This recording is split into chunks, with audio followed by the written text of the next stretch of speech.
이해숙은 대식 몰래 미자의 환심을 사기 위해 매일같이 겉절이를 담그고 심지어 가게 청소까지 도맡으며 자신을 낮춥니다. 하지만 해숙의 간절함과 달리 미자는 점점 더 오만해져 갑니다. 결국 해숙은 미자의 눈치를 보다 쓰러지고 맙니다. 병원에 실려간 해숙을 본 대식은 분노를 삼키며 무철을 찾아갑니다. 대식은 무릎까지 꿇으며 보증금 인상을 철회해달라 애원하지만 무철은 냉정하게 웃으며 사람이 왜 이리 지저분하게 굴어? 라며 대식을 모욕합니다. 그날 밤 대식은 자정이 넘은 시각까지 거리를 방황하다가 의문의 전단지를 손에 쥐게 됩니다. 당신의 분노, 우리가 해결해 드립니다. 라는 문구가 새겨진 그 전단은 평범한 광고 같지 않았습니다. 한편 미자는 무철의 옷에서 여성용 립글로스 자국이 묻은 손수건을 발견하고 충격에 빠집니다. 무철의 휴대폰을 몰래 본 미자는 미소라는 이름으로 저장된 번호와의 수상한 문자를 확인하고 미소라는 인물의 정체를 추적하기 시작합니다. 그녀는 결국 무철이 오피스텔에서 어떤 여인과 함께 있는 장면을 몰래 촬영하게 됩니다. 그런데 그날 밤 미자가 촬영한 영상을 정리하던 중 깜짝 놀랄 사실을 알게 됩니다. 무철과 함께 있던 여인은 다름 아닌 이해숙의 조카딸로 알려졌던 인물, 실상은 대식의 조카이자 오래전 무철과 어떤 관계였던 여성이었던 것입니다. 그 사실을 안 미자는 해숙을 찾아가 당신 남편 조카, 내 남편이랑 잠자리까지 가졌던 사이더군요. 라며 폭로하고 해숙은 충격의 말을 잇지 못합니다. 결국 대식은 무철에게 다시 찾아가 이대로 끝내지 않겠습니다. 당신이 짓밟은 건 내 자존심만이 아니라 내 가족입니다. 라며 경고장을 날립니다. 그리고 며칠 뒤 무철이 운영 중인 대운 빌딩 로비에는 빨간 페인트로 이렇게 쓰여 있습니다. 남의 피눈물로 쌓은 돈 내 앞에 무너지게 해주마. 이어지는 이야기 속에서 대식이 찾은 해결사 조직의 정체와 무철에게 접근 중인 미소라는 여인의 진짜 목적이 드러나며 대운 빌딩을 둘러싼 더 큰 비밀이 밝혀질 예정입니다. 이제 이 평범했던 사람들의 일상은 돌이킬 수 없는 폭스극으로 바뀌려 하고 있습니다. 대식은 결국 해결사 조직의 연락을 취합니다. 전화기 너머로 들려오는 음성은 낮고 침착했습니다. 폭수에는 대가가 따릅니다. 감당할 수 있겠습니까? 대식은 잠시 망설이다가 단호히 말합니다. 가족을 지키기 위해서라면 뭐든 감당하겠습니다. 그렇게 대식은 점점 평범한 가장의 선을 넘기 시작합니다. 한편 미자는 무철의 외도 증거를 손에 쥐고도 쉽게 움직이지 못합니다. 무철이 그녀 명의로 숨겨놓은 부동산과 재산이 많았기 때문입니다. 그 재산을 지키기 위해서라도 이혼은 선택지에서 제외돼야 했습니다.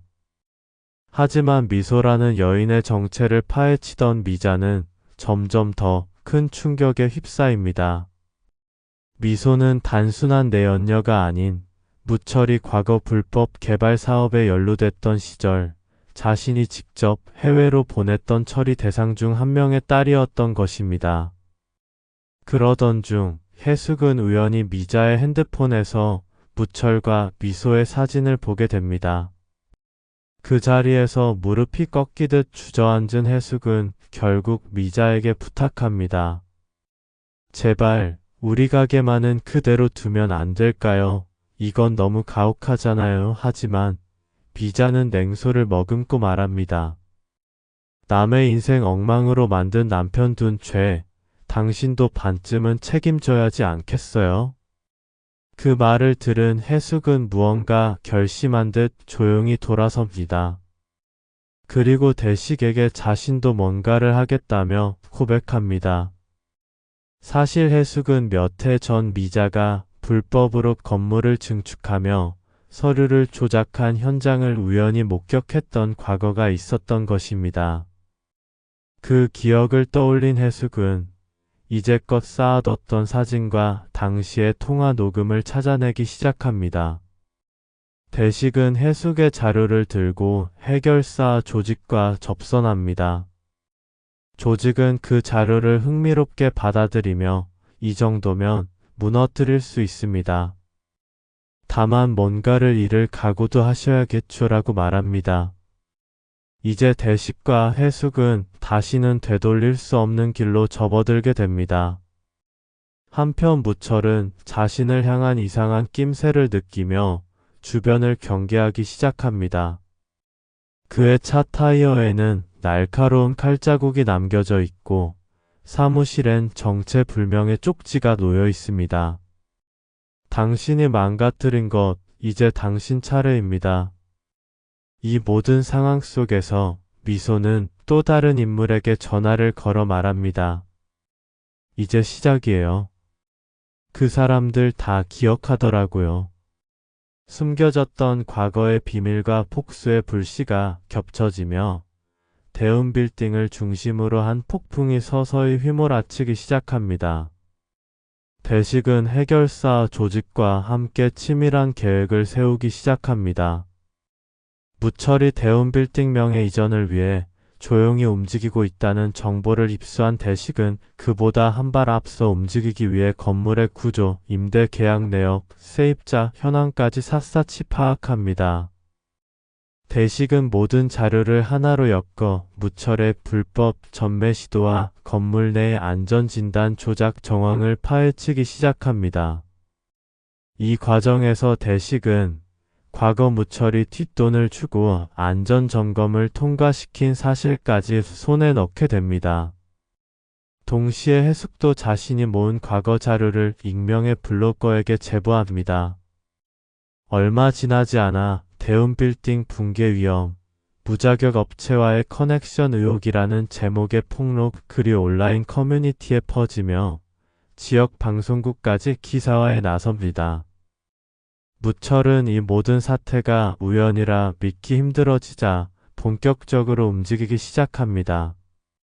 그는 대식에게 경고장을 날립니다. 건드릴수록 다친다. 이쯤에서 멈춰.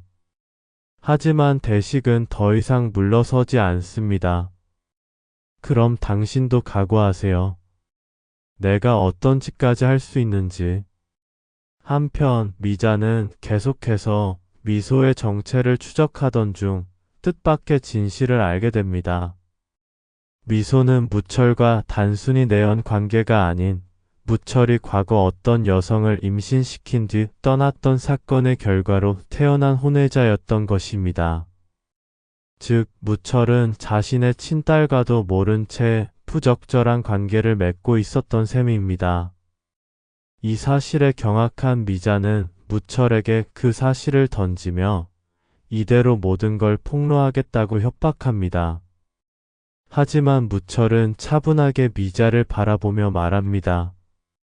지금껏 내 이름으로 숨겨둔 돈, 너만 사라지면 내 거야. 정신 차려. 결국 미자는 자신도 무철에게서 제거 대상이 될 수 있음을 직감합니다.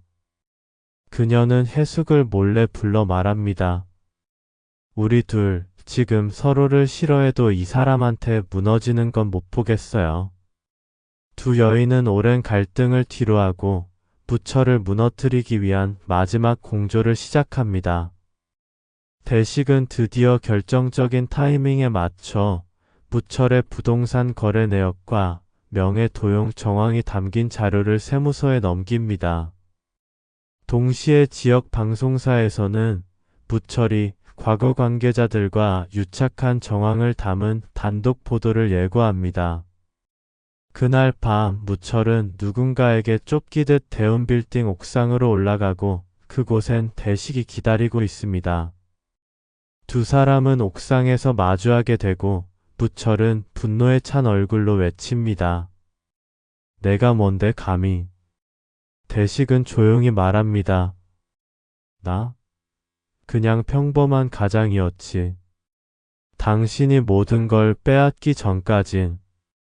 이후 경찰차의 경광등이 대운 빌딩 앞을 밝히고 무철의 체포 장면이 그대로 카메라에 담깁니다. 그러나 사건이 일단락되었다고 믿는 순간 해숙에게 한 통의 편지가 도착합니다. 보내는 사람은 미소. 편지엔 단 한 문장이 적혀 있습니다. 이제 아버지를 잃은 자식이 뭘 할지 상상해 보세요. 폭수는 끝난 줄 알았지만 새로운 폭수의 서막이 조용히 열리고 있었습니다. 이 뒤에 이어질 내용을 구독과 알림 설정을 통해 확인해 주세요. 좋아요는 드라마 영상 제작에 큰 힘이 됩니다.